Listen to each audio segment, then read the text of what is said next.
Welcome to the Get Over Yourself podcast. This is author and athlete Brad Kearns discovering ways to be healthy, fit, and happy in hectic, high-stress modern life. So let's slow down and take a deep breath, take a cold plunge, and expertly balance that competitive intensity with an appreciation of the journey. That's the theme of the show. Here we go. The Get Over Yourself podcast is brought to you by Almost Heaven, beautiful compact home use sauna kits, ancestral supplements, grass-fed organ meats in a capsule, DNA Fit, genetic testing for custom diet and exercise recommendations, Integro Health, high-potency liquid probiotic called Flourish, Organifi, organic powdered superfoods, delicious green, gold, and red powders, Wild Idea Buffalo, sustainable, grass-fed, beyond organic, and check out the bradkearns.com/shop page. That's my personal selection of favorite products for health, fitness, and peak performance. And here we go with the show. I broke down and finally got those Apple ear pods, without the wire, and I feel guilty every time I use them. They're fantastic. They work great. The speaker works great. You don't have the wire that I kept pulling on when I was doing stuff with my phone in and tripping over the wire or causing a dangerous construction hazard if I was doing a home improvement project. So now I got the earbuds, but wait a second. Am I sending electromagnetic frequency from my phone up to my ears and frying my brain accordingly? This concept that longevity is strongly correlated with poor record keeping. So putting a little bit of a damper on the whole scene, but still plenty to learn, and certainly longevity specimens, whether their birth rates are exactly accurate or not worth throwing out the whole baby with the bathwater. What's your family history of heart disease? Well, maybe my family history was a bunch of people smoking and eating nasty hot dogs, so why should I even check that box? Why don't I put like wise guy and put NA on the questionnaire? Of course, we cannot discount genetics, and if you have a strong predisposition to obesity, heart disease, cancer, things like that, you better wake your ass up and do something about it. Otherwise, you will most likely manifest your genetic attributes that are adverse, that are unfortunate. I want to enthusiastically recommend DNA Fit, cutting-edge genetic testing to deliver a personal profile that will guide your fitness and nutrition goals. So simple, you spit in a tube, mail it off, and soon you get by email the super cool infographic where it delivers all these important insights and elements of your genetic profile at a glance. How you metabolize carbs, caffeine, vitamin D, lactose, and much more. My exercise profile was mind-blowing because it revealed my genetic muscular makeup to be 54% power strength and only 46% endurance. As a lifelong endurance athlete, I've been banging my head against the wall, training in a manner that was in conflict with my genes. Don't wait 20 years making mistakes like I did. Find out what diet and exercise patterns are most aligned with your genetics at DNAfit.com. This stuff used to be super expensive. It was a few $100s. Now it's pennies. Not really, but it's a great deal, and you get 30% off if you just put in the code GOY30. Check out everything at DNAfit.com. Hey, we talk about how Europe, Scandinavia has these great attributes that the U.S. is falling short on. They're healthier than us. They have more efficiency in their economy, less of the tragic poverty and crime and mass shootings and all this stuff. So here's an interesting article. I'm just going to blip on you and see how we're doing. FYI, U.S. is dragging ass a little bit in many ways, but there's an official project called the World Happiness Report. It's the ultimate authority on global happiness. They rank 156 countries by their happiness level. Here we go for the top 10 happiest countries in the world. 2018 report. Number 1. Dun, dun, dun, dun. No, let's start with number 10. Australia. Australia, mate. I can't believe they're only at 10 because the people have the wonderful attitude down there. Oh, I reckon they should be higher. Whatever, mate. Usually I get a C plus, C minus from Aussies, but I'm working on it. Anyway, that's nice. Australia made the top 10. Number 9, Sweden, Sverige. I've been there a few times. Seem like nice, happy, well-adjusted people. Enjoying their winters and their summers, somehow making it work with those long, dark winters. Number 8, New Zealand. Number 7, Canada. Number 6, Netherlands. Number 5, Switzerland. Number 4, Iceland. Number 3, Denmark. Number 2, Norway. And number 1, Finland, the happiest country, as reported by the citizens themselves and scored by the World Happiness Project. Now we have a health index to report. So the Bloomberg Health Index ranks the healthiest countries in the world based on several factors, including life expectancy. Remember how the U.S. is an embarrassingly low in overall life expectancy, despite having the richest nation in the planet, and also the most advanced medical care for the people who can get access to it, I guess. But we have a pathetic life expectancy. I think it's 23rd, something like that. So here's the health index. This is not life expectancy, but health. We'll get to life expectancy in a second. So only one of the factors was life expectancy. Also health risks, availability of clean water, levels of rates of malnutrition, and even causes of death. So here are the top 10 healthiest countries in the world. FYI, U.S. is 34th. So they were the 34th healthiest country in the world, large part due to the body mass index levels, the percentage of American adults who are overweight or obese. So I believe the rates are 65% overweight, over fat, and then about a third in the obese category, the danger category of extremely outside the healthy BMI index. U.S., 34, up to the top 10. Luxembourg.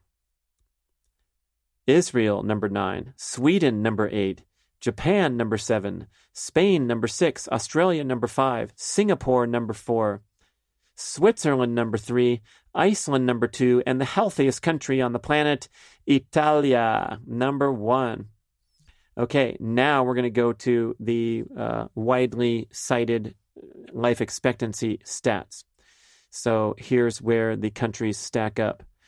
The USA, good old USA, excuse me, I overestimated. They're actually ranked 37th in life expectancy with an average of 78.7 years. That's a combination of male and female. Females have a higher life expectancy than males universally in every single country, I believe, almost. For whatever reason, females be outliving the males. So males, let's try to close that gap. Females, keep it going, keep carrying the torch. And USA, let's try to bump up that average. And think about it, our mentality, and you hear people talking about, yeah, well, if I live 30 more years, then I'll pay off my mortgage. And we have this flawed mindset that we think 80 or 85 is okay. And if someone lives to 91 years old, it's amazing. Instead of, why can't we expect to live that long in robust health the whole way rather than struggle and suffer and be confined to homes and care facilities and tons of medication and a crappy ass quality of life for the last 20 years? We should go strong and go hard at least into our 9th decade. There's no reason why not, especially with all the medical advancements we have, and maybe aspire to get up near the big 100. Did you know that right now on the planet, there are 500,000 centenarians? Can you believe that? Seems like a lot to me. 500,000? That's incredible. I mean, they're in the newspaper when one turns 100 in your town. So I guess there's a lot of little towns with 1 or 2 or 3 and some great concentrations, as we read about in the blue zones, such as the Japanese island of Okinawa, where they have the highest life expectancy in the world, and they have hundreds of centenarians. I think there was a number somewhere like 223 people on this small island have hit 100.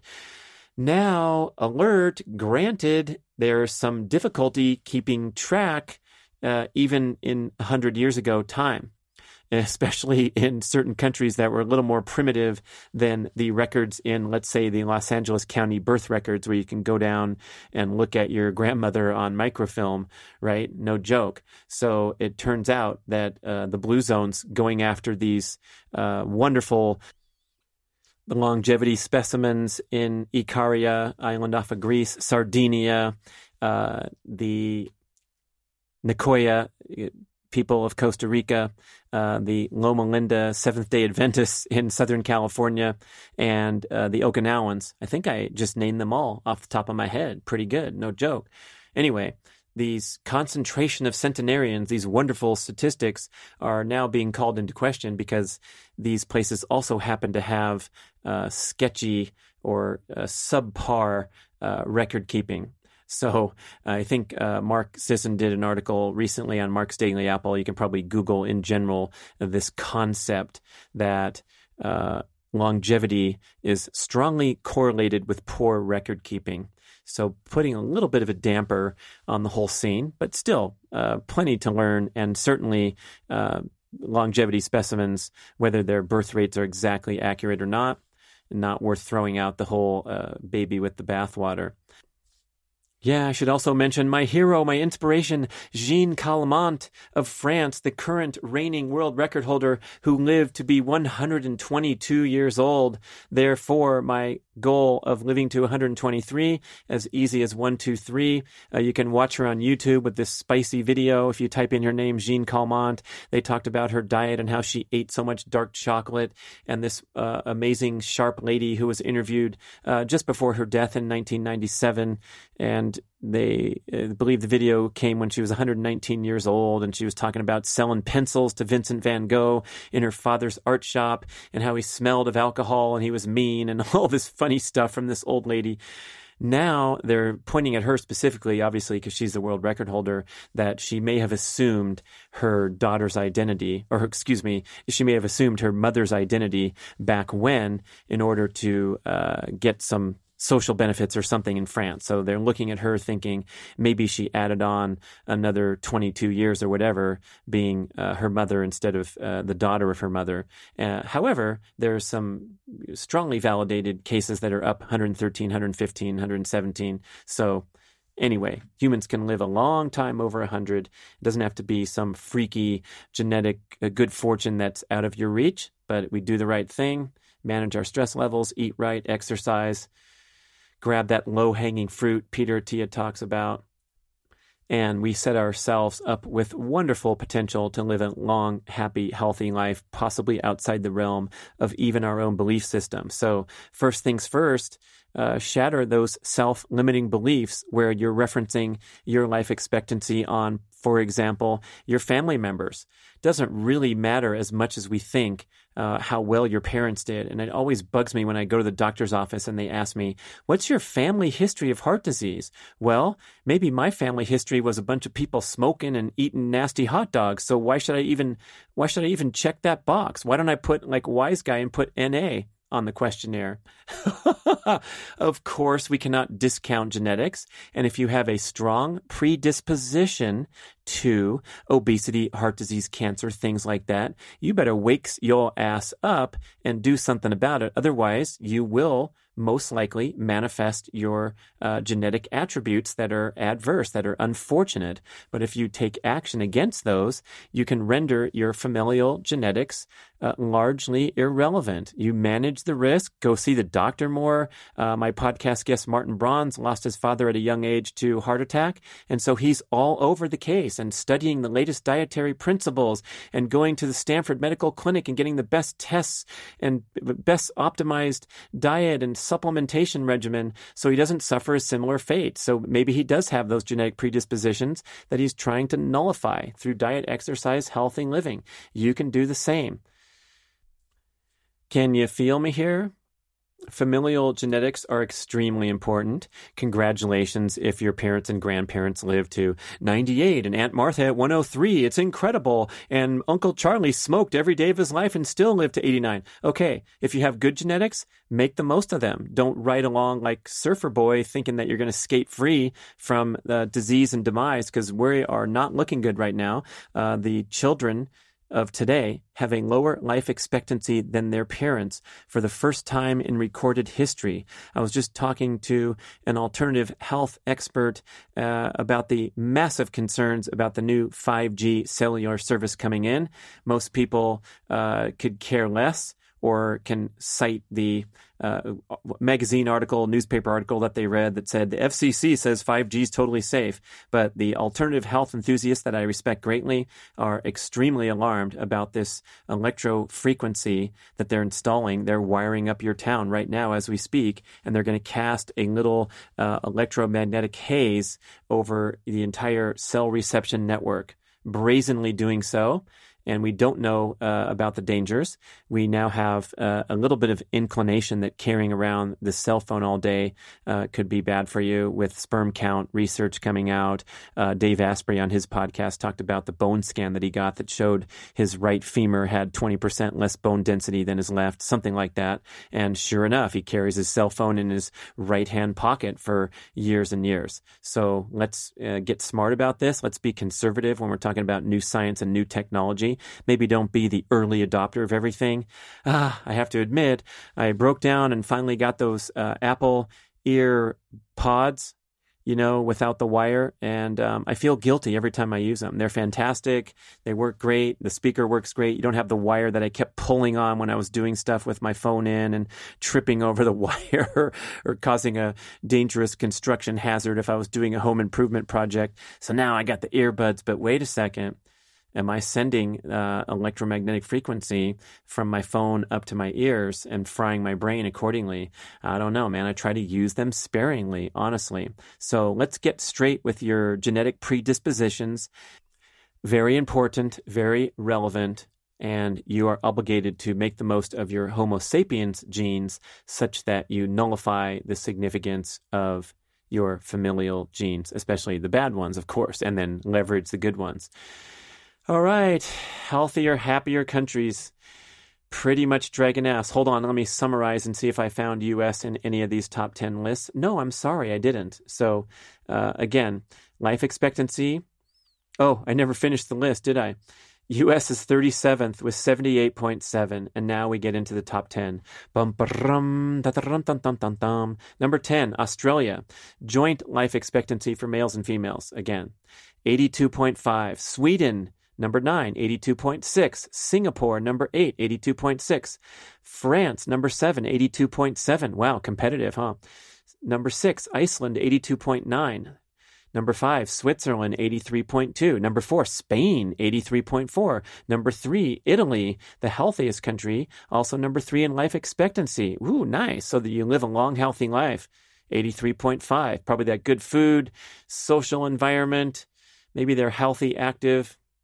Good stuff. Number 2 in life expectancy is Japan, 83.8. And number 1, Hong Kong, 84.3 life expectancy.